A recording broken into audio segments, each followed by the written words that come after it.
Hello children, how's it going?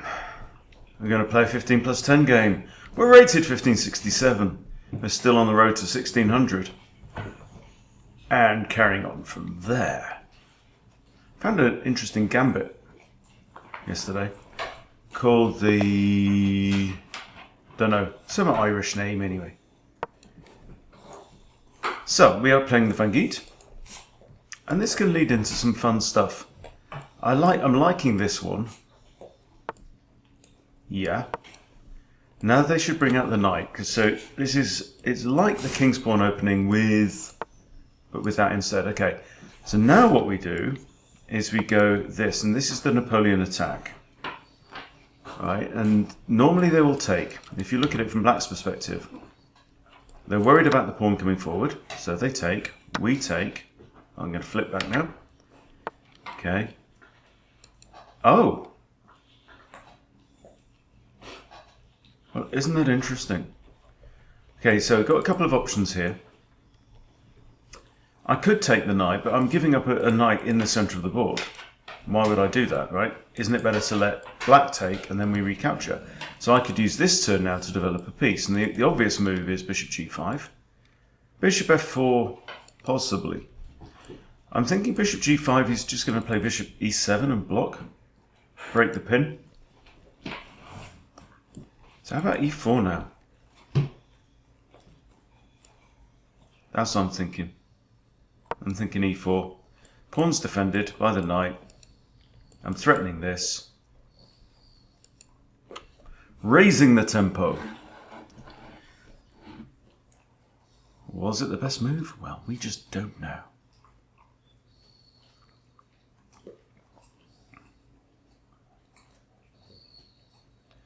Oh, that's nice. Warm cup of tea on my hands. Keep my fingers warm.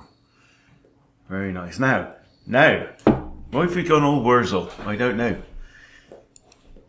There's only one way to cook a brace of conies. Right. Now, e5 here doesn't work, but we could takey and then push e5. That might work.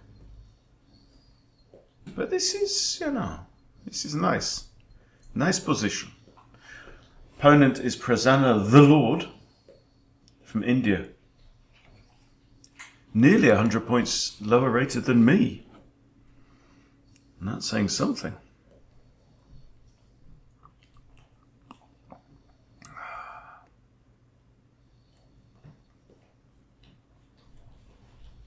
What time is it in India right now? It's probably about 5 hours ahead of here. So it's lunchtime.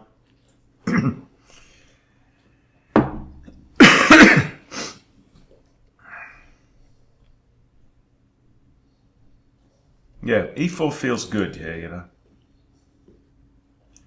And I've played enough games and seen enough game reviews for Stockfish to have spanked me once or twice for failing to play e4, so that's why it's on my radar. And it should be on my radar anyway, because it's like a central pawn move.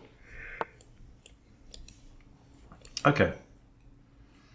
So this is common. Right? The knight is now in a pin. So it is not now defending the pawn. Okay. Now I could do like this anyway, right? But then that still drops the pawn. I could do queen d3. Then if he takes, I can take with a queen with check, right? So he doesn't have time to go there and mess my pawn, because I don't want my pawns messed up in this way, do I? So queen d3 looks like an idea, but so does bishop d3. Bishop d3, he can't take because he loses his knight, okay? So that threat's gone. He can still take here, and I can take back. And that looks like it might be quite bad, but no. There's a problem with that move. What's the problem with that move? This knight hangs, doesn't it? So, what about if we take, attacking the queen? He has to recapture. He'll recapture this way.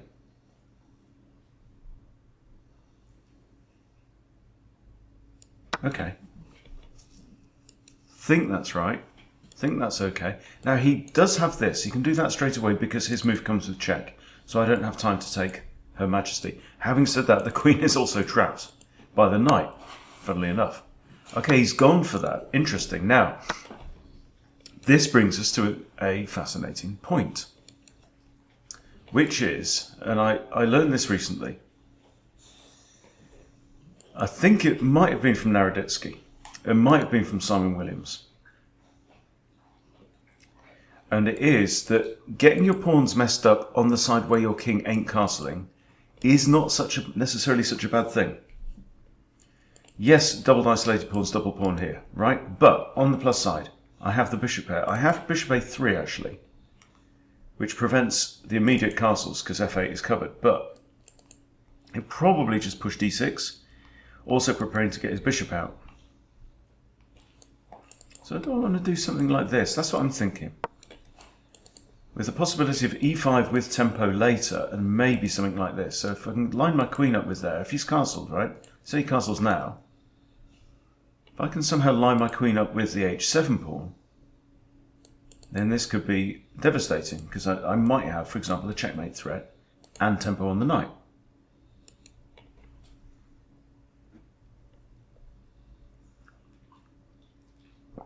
Also notice he has no dark squared bishop now. So this would be a pin. And he's got no means to break it. So I could play that now. I could also castle now. I want to hold this move back. I think I'm going to castle for... I don't see any real value in this right now. It might prompt him to kick. I don't think I want to play... I don't want to encourage his rook to come to e8, so I think we'll just castle. I'll hold fire on the bishop.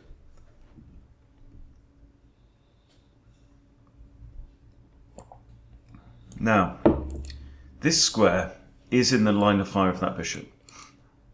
So it might be nice to get my queen to this square, where it targets h7. This one's out, this one's out. This one's possible, right? And this one's out. This is another square, actually. Uno, dos, here. Pushski. That's not bad, actually. But if I go here, is it going to do that immediately? Because it's also on the same diagonal, isn't it? A lot of geometry in this game. I definitely feel like this is a move, because it's a tempo move. It's an asset. But I need to make... Oh, hello. Hello, Dolly. Well, in that case,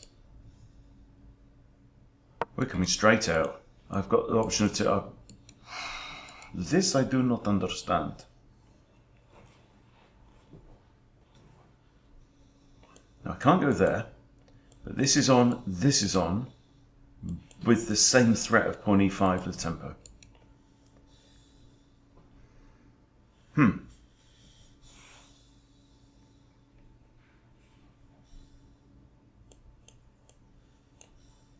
Kind of like the move f4 as well, maybe.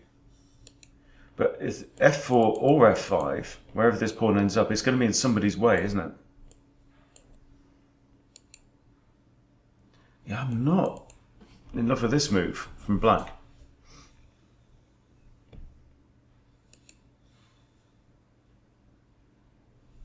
This is also an idea, actually. The old classic. Attacking the pin piece with the pawn.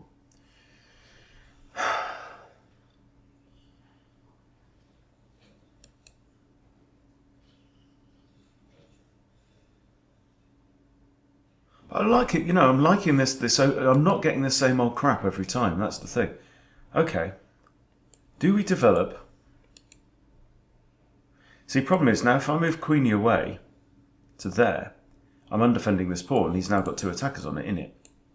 Right? However, this could be playable. But then what if g6? I have to come like here to defend this pawn. Or should I just defend it more cheaply with the use of a convenient rook? Or do I pin the knight and connect the rooks? I think I shall do that. Pin it. And I'm also threatening takes. And now he's got the same pawn structure that I've got here, notice. But look at that. Yeah? That's the thought, isn't it? That's a thought. Now I can't pin this. I can't move this pawn forward because it's my queen is. The pawn is in a pin.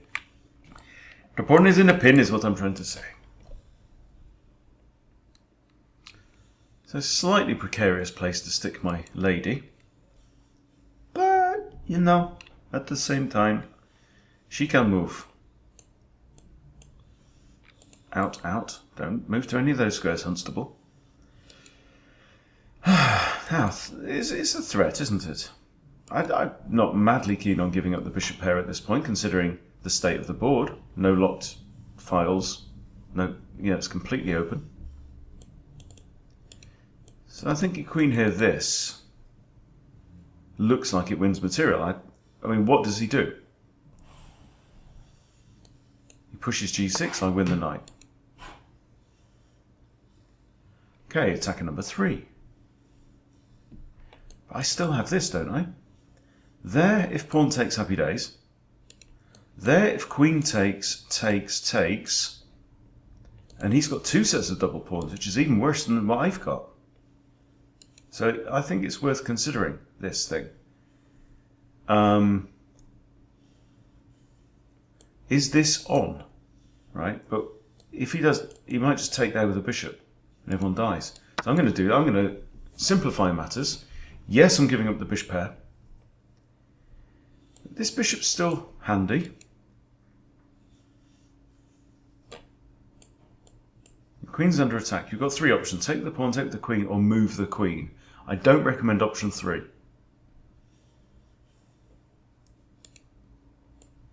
That just doesn't work. So 2 reasonable options. Either way, if queen takes, I'm recapturing. And I'm going to go into a mildly superior, because his pawns are then going to be like this, right? We're going to have the same coloured bishops, but he's got 1, 2, 3, 4 pawn islands, right? Whereas I've got 1, 2, 3. Doesn't seem like a massive difference. But each of those pawn islands, there's going to be at least one pawn that needs to be defended by a piece. And in fact, in the case of these double pawns, these two, after that guy moves out, and these two, both pawns must be defended by pieces because they can't be defended by any other pawns because they're doubled and isolated, right? These are doubled but not isolated because he can do this. So it's very close, is what we're saying. But I'm going to try and make the point that his pawn structure is slightly worse than mine. Now we sit back and we take stock. I have rook a b1 with tempo hitting the bishop. He can't go there, he can't take there, he can't go there. He's got 2 moves. I think that's a free move.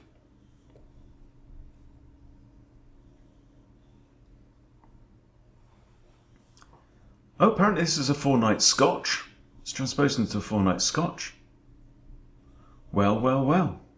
This pawn is undefended. This pawn is undefended. This pawn is defended twice. This pawn is undefended. This pawn is undefended. Right? The bishop is undefended. What about on my side? 1, 2 undefended pawns, and the rooks obviously defend each other. Okay? So, I'll put mine in orange. I've got 2 unprotected pieces. Black has 5 currently. We'd like to maintain that situation as much as possible. So how are we going to go about targeting the weakest pawns? What are the weakest pawns? Probably like this guy, this guy.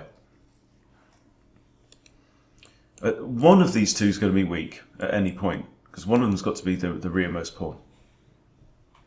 I could play c4 and just starfish all of these, right?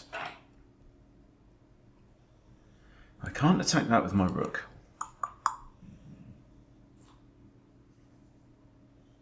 I could push f3. I could even think about f4, f5, locking these guys off.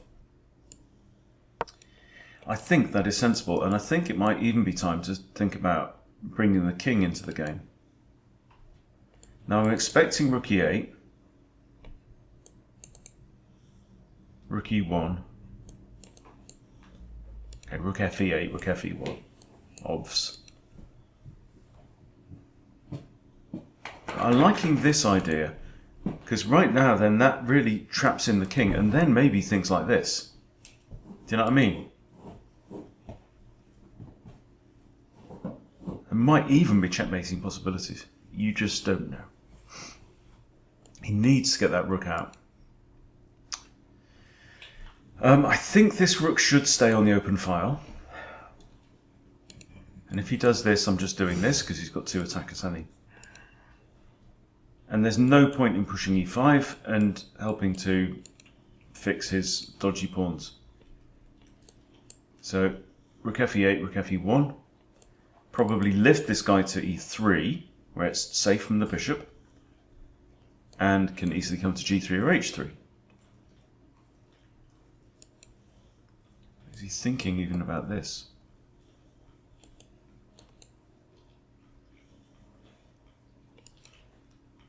I like the fact that my bishop's lined up with this as well. That could still be useful. Imagine if I have a rook on h3, yeah? Imagine if my rook comes here and the king's forced there, and then it goes to h3, and then I go like this. Ooh. Well then. Yeah, I was expecting this. Is he planning on that?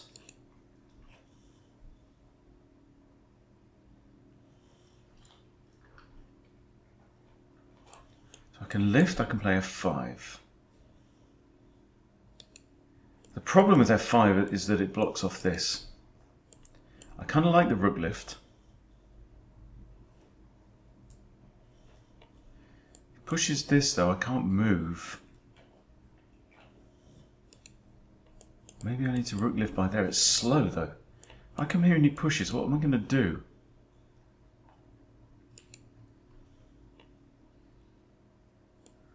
Or is it worth playing f5 and allowing this to be blocked permanently, or certainly long term? Could reposition my bishop to here. Yeah.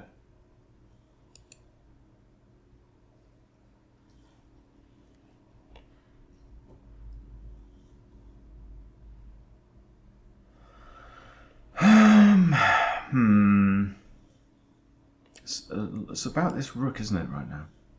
What about h4, h5, h6? Is that just like insanity?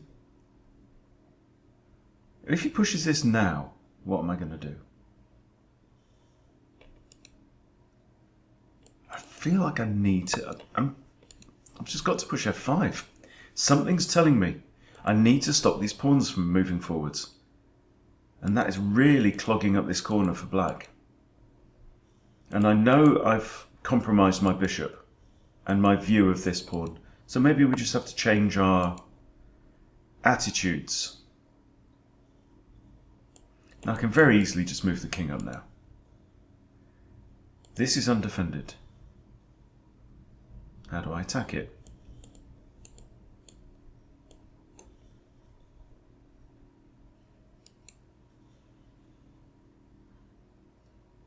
This, he hasn't got that. Oh, he does hang this pawn though. Okay, I think it's time to engage the king in a defensive role. So it'll be king f3 or king e3. King e3 is a dark square. Obviously I need to make sure this pawn doesn't fall, so I might actually start pushing. So push pawn, push king even. Very interesting. We've got the tiniest of advantages, I would say, at this point. It was interesting that the other day in Colin's session on Chess Boot Camp Live as well, we had also played Guess the eval at different points in the game. Yeah, didn't think about that move. Undefended, undefended. There takes. He's got two attackers on that. If I let him take back, I need more defense, and my king's the only defender of g2, so I can't play this right now. I'm going to have to use my rook. So now if takes.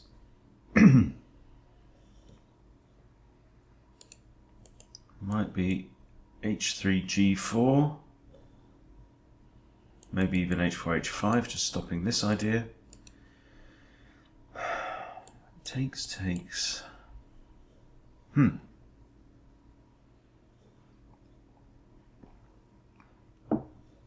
Yeah, why didn't I didn't consider. Oh. Reinforcements.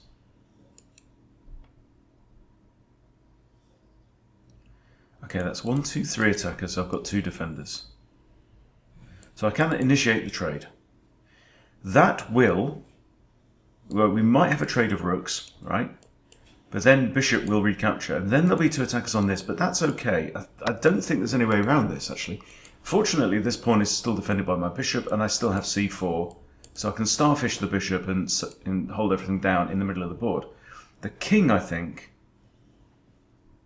So if he takes here, I push g3. I reckon. He may trade rooks first. So I think bishop takes d5 is going to happen. Is it this move? Is it the next move? We just don't know.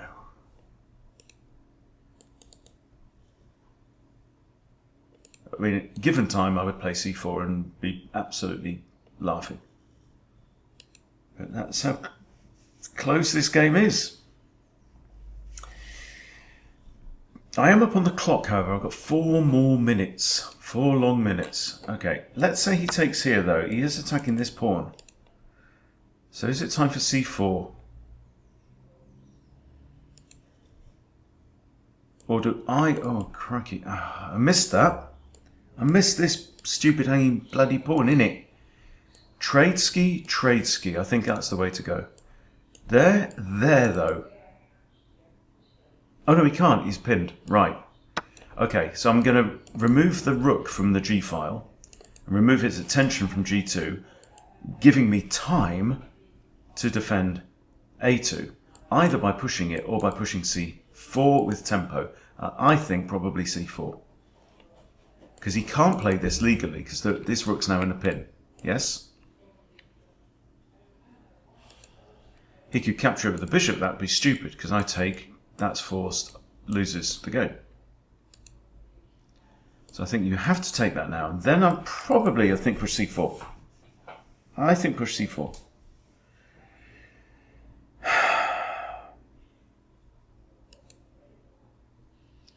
I'd love to play this at some point, get it on the 7th.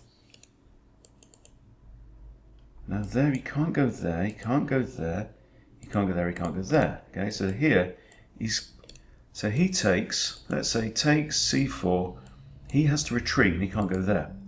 So this bishop is going to this square or this square, and I bet it's not a8, right?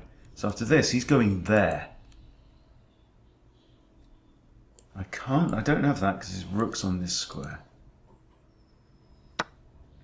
Yeah. Now this pawn's currently undefended, right? I mean, is there any merit to a3? Do I want this bishop to have access to this diagonal, for example? Do I want to play this, for example? How does he defend the pawn? He doesn't. He'll probably capture this one. Okay, let's say I play c4 and he goes back. Then I can't play rook b5 because bishop takes rook. So if I do this and he takes the pawn, and I take this, and I'm attacking this, who's better? He then has an outside pass pawn. If I do this, he comes here. He's guarding my entry points. I could try and trade rooks off. Yeah, for some reason this takes, let's say just defends. I have this with a rook fork on bishop and pawn, and I don't think he can defend both. Okay, right then, let's go for it. Hopefully, I've used my thinking time better than he will. If he takes here, I take. Attacking this pawn, he does something to defend the pawn. Pushing it doesn't work, which means he has to use his rook, because he can't use his bishop because the pawn's on a dark square. Okay, so after my rook's here, the only way to defend this pawn is with that move or that move, at which point I then come here, and he's forked, and he can't move his bishop with check, and he can't move his bishop to defend the pawn because the bishop's a light squared bishop and the pawn's under dark square. Yeah? Makes sense?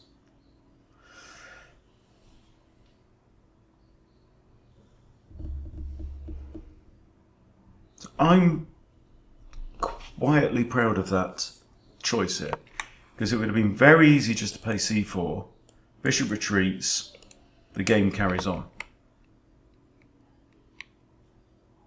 But he's chewing through his time as well. I'm now 5 minutes up on the clock. I'll probably play a4, a5 if I get the opportunity to do so. If he takes, we take. I'm not worried about the rook coming in. It's very well guarded. King guards all of these, right? This is another big kind of imbalance in this game. Black's king is quarantined in the corner. My king is slightly more active. My king is 2 steps closer to the center than his king. It takes me 1, 2 to get to the center. It's going to take him 1, well, 2, 3 as the crow flies. But that ain't going to happen because of this horrible blockage, which is a French word meaning blockage. No, it's not. Embouteillage is the French word.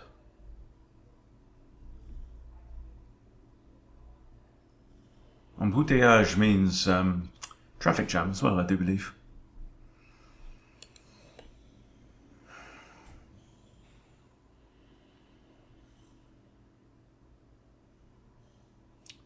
Two minutes remaining. You're right, Coop. You going for a walk in a bit to the woods? I can't say it too loud because they'll hear and get excited.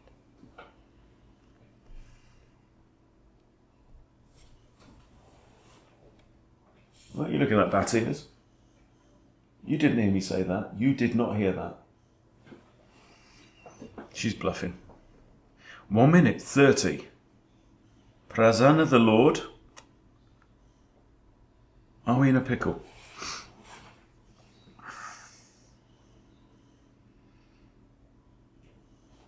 I've just done that thing. And I go, I think I'm winning this, and I look down to see what score I'll be on when I win. Always a bad sign. Nearly always a bad sign.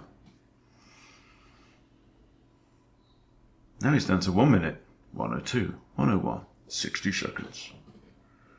Ship will self-destruct in 56.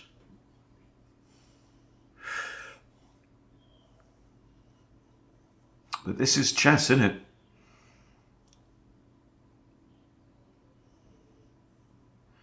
If you want to get good, you've got to fall in love with every aspect of the game. And this is one of those areas where this is not traditionally my... You know, when you get into endgames, there are so many possible moves. It kind of feels like there's more moves in the middle game, but there's not. Endgames, there can be like 20 reasonable moves very often. Quite often in the middle game, there's 2 or 3 that are natural. Even then, sometimes the better, or very often the best moves are not the natural ones, and he's going to let the clock run down. Or his mum's called him for his lunch, whatever. Or her lunch. Prasanna. Boy or girl, I don't know. Okay, timed out. Good game. I thought that was a good game. Did you think it was a good game? Okay, place your bets. I'd love to say it was a 1600 game. From both sides, almost. I'd be happy with 1600. I'd be happy with 76% accuracy.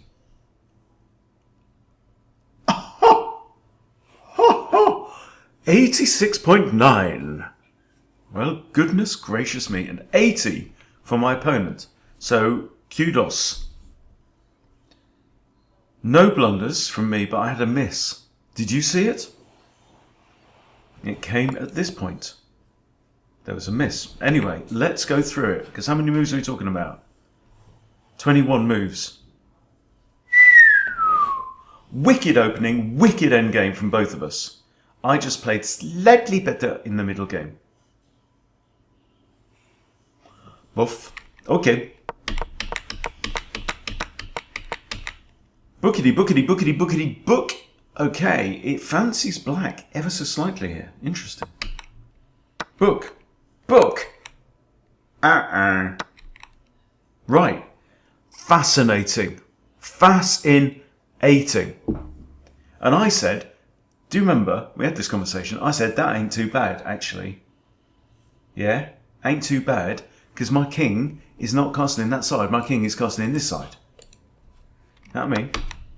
Okay, best move, obviously, because it takes with this, I will probably trade queens, annihilate his castling rights, I will get castled. Happy days, right. Excellent, Hunstable. Nice one. Bishop d3. Looks ugly. But remember, this bishop, later on in the game, was quite happy sitting there, just protecting all the pawns.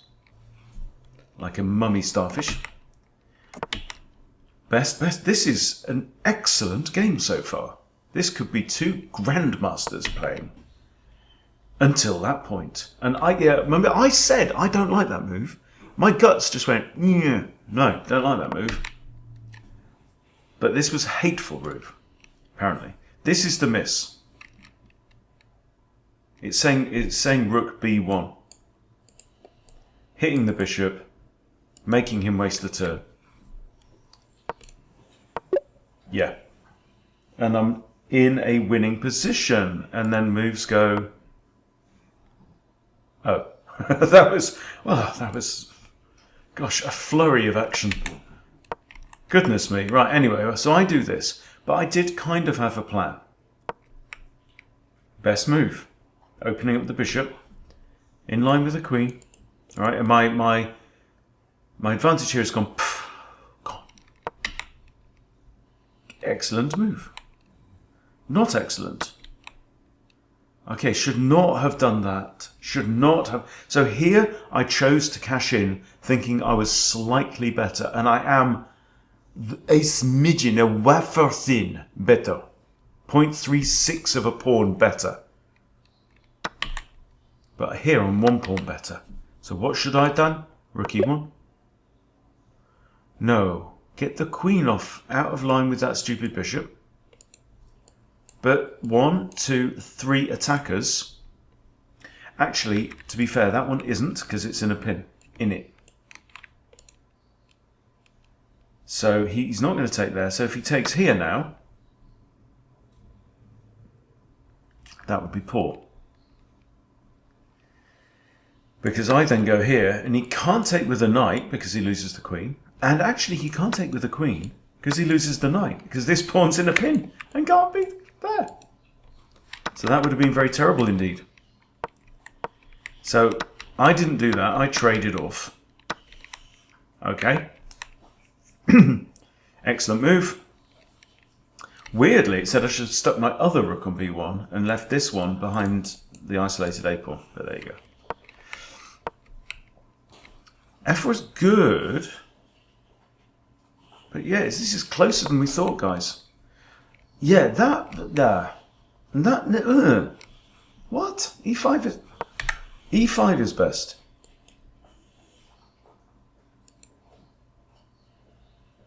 Go figure. I don't know. Anyway, I played this. There's this. I start to mobilize. Yeah, I mean, this is, quite honestly, guys, this is computational. And I don't get it. I mean, I work on principles and gut feel.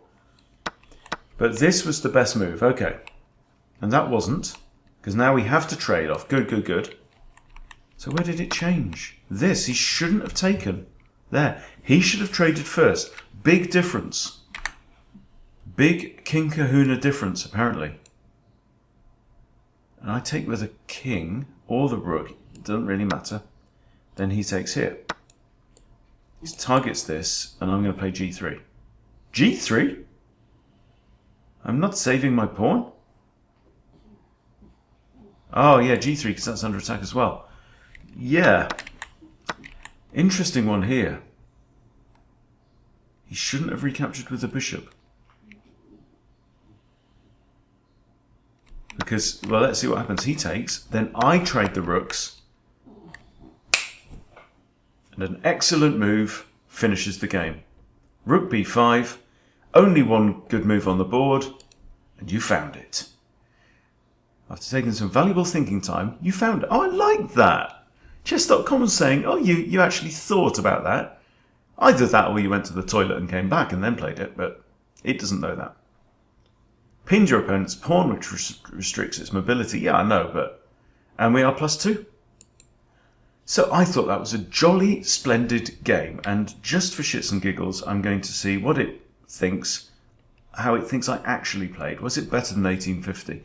You know, right now, 1850, I will take, you know. But let's just humour me, chess.com, because I'm sick of this when it anchors your guess the elo on your actual elo. That's just not right. And I'm going to keep saying it until you fix it. 86.9, yes. 1900. So that's what it actually thinks. And he played 1700. And that was a splendid game. It really was. That was good. I enjoyed it. Well, there you go. Grown-up chess. Winning on time, not the best way to win, but +2 to white at the end of that. That's okay. And we've learned, and we've had fun, and we've spent some time together. So I hope you've enjoyed yourself as much as I have. Thank you for watching. I'll see you later.